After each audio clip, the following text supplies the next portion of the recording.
Hey everyone, today we're comparing Notion and Asana, two top tools for teams and productivity in 2025.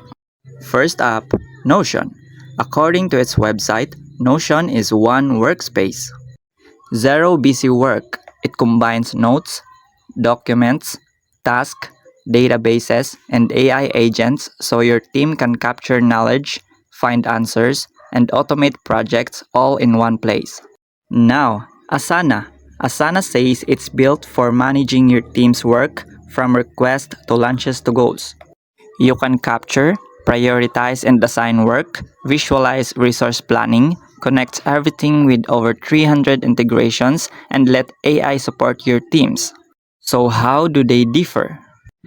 If you need one unified workspace where you write, plan, document, and manage workflows in a very flexible way, that's Notion. If you're focused on structured work management, collaboration, tracking tasks and goals across teams, that's Asana. In short, Notion is equals to broad flexible workspace, and Asana is focused on work management system. So that's it guys, thanks for watching.